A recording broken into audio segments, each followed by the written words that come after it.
Harv, obviously, in this call in particular, you collectively at your young age have the most amount of local football in terms of mileage between all of us, in terms of having played at all these levels, UAP, C Games, even all of those youth tournaments that you've grew up playing here. And could you describe that jump that you had to make personally from the highest level of the collegiate sport here in the country, and then going into the PFL, working with ADT, working with Scott, and basically what? Because a lot of people maybe wrongly after your time in Ateneo thought that, hey, this guy is probably, he's good enough to be in the senior level already for the Azkals and walk into the team. But then can you talk a bit about that jump that you had to make yourself going forward? It was a big jump. It was definitely a slap in the face moment for me because at one point in my college career, I was actually hanging on to that idea. And without the help of Coach Scott, I don't think I would have actually been in this point of my career, because he was actually one of those. He's probably the only one who actually gave me that that talk about how I needed to improve at this and that. And I remember our conversation for Suzuki Cup 2018, and that's kind of where I it was basically like a slap in the face moment for me, where I realized that I needed so much more to improve on, and he was very welcoming to actually help me develop my game. What was that talk like? From Coach Scott's perspective. From Coach Scott's perspective. What did Coach Scott tell you? What did you say that you basically slapped Harvey in the face?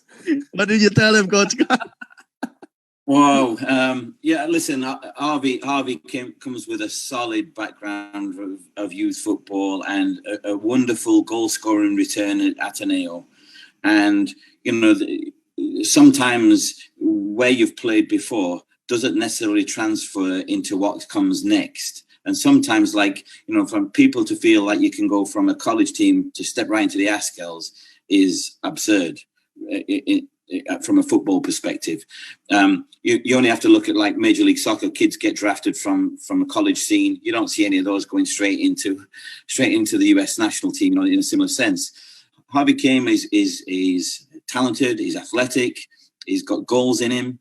What's his best position? I love that debate that everybody seems to have, but I can tell you I don't read anything about it except what I write in my own notes. And so when I met Harvey, there was a lot of people told Harvey exactly what he wanted to hear, and that's not always what is in the best interests of a football player.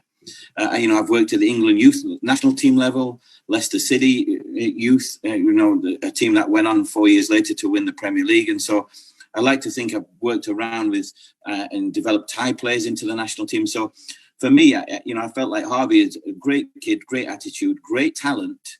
But I felt there were so many people, telling him all the things they thought he should hear as opposed to what he needed to hear. And maybe those people didn't really know what he needed to hear because they weren't aware of it themselves. And so for me, Harvey, it was just a matter of segueing him from that college setup and that mindset into a professional setup and showing him what the gap is and where he needs to get to, which, we had, I'll be honest, we had a couple of, one-way frank conversations, where I put it on him, I put it on the spot, and his attitude's been wonderful, and he's flourished since those days. He's worked on his game. The position is a nonsense debate because we're like the Dutch do. Players have played in several different positions to get perspective of other positions. And Harvey's played at left back and left wing back and into left midfield. He won't tell you this now, but at the end of the season, I've got 2 or 3 teams in Thailand wanting to sign Jarvey Gayoso, wanting to sign Diana. They're the 2 players we've got offers on right now.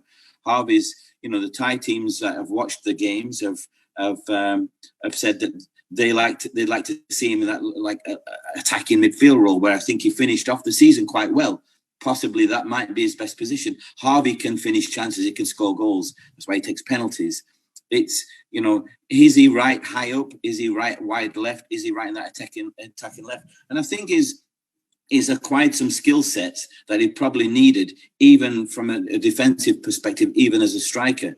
And so he's added those qualities to his game. Now he's in a position where I felt like we got the best of everything in that attacking midfield role, where he could join in with attack and still put that defensive skill set to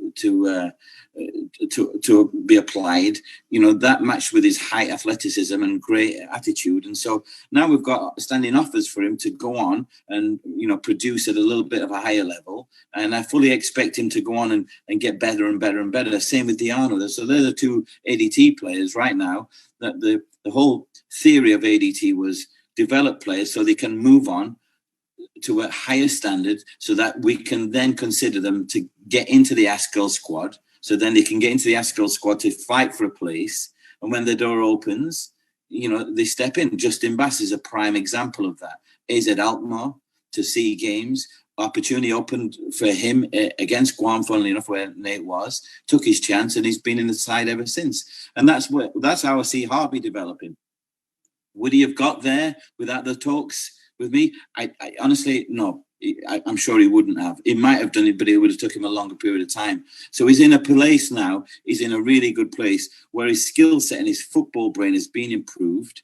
He's acquired a lot more skills. And with that now, it's being noticed by notable teams abroad that are interested in him. And, the whole ethos of the ADT is make the right decision for the player to move them on so we can bring the next one in and we can keep producing like that.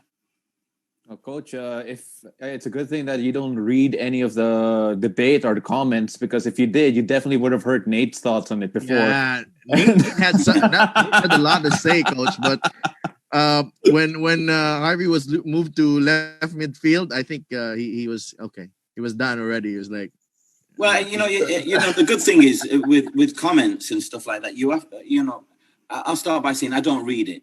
I don't have Facebook, I don't have Twitter, I don't have Instagram. I don't read things at all. So it's just the way I roll. I just don't do that. I'm confident in my own self and what I'm doing and my experiences. And that's not to say I shut myself off from things. I don't. I'm open and I listen to the staff and other things. But, I think the debate with Harvey is, it makes sense. There's a lot of goals on his CV. Why is he not playing striker? Of course, it's a logical question to some, And so I think what we have to say, this is a good thing because it's Filipino people with a passion about Filipino football and Filipino footballers.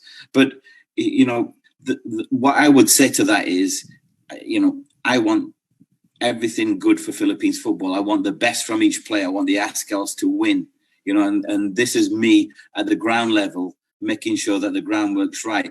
Is Harvey a good striker? Yeah, of course he is. I mean, he did a good job in college. Does that transfer over to professional football? Maybe, maybe not. Depends on the type of player, Depends on the type of player, what his games are, where does he drop into pockets of space? Does he need to acquire certain other things? And that was a thing where people are looking at ADT as it's a team. He'd do better for the team playing there. Not necessarily. Because what we're looking at is what's best for Harvey. Can we adapt him to other things? And I think right now we're looking at a place based on everything we've seen for him. His better position is in an attacking left-sided midfield role where he can join into the attack, get involved in chances and scoring goals. But I don't like, and I didn't like Harvey as a striker as he waits for the ball. And for me, that's not where I saw him. And that's an opinion. That's my opinion. I think it's a good one. I think it's the right one because that's me making it. But everybody's entitled to it, and I think it's been backed up by Harvey started the Malika game at striker. It wasn't working. It wasn't working as well. He came in against Mendiola up front and scored a nice glancing header. I have him take the penalties because he's measured with his accuracy and he takes set pieces. And so I felt like, he's added some adaptations to his game. I think we found the right spot for him where he can get forward into goal scoring positions, but he can have the other elements too. For me, that's the way we're seeing him go forward, and that's the way the offers are coming in too.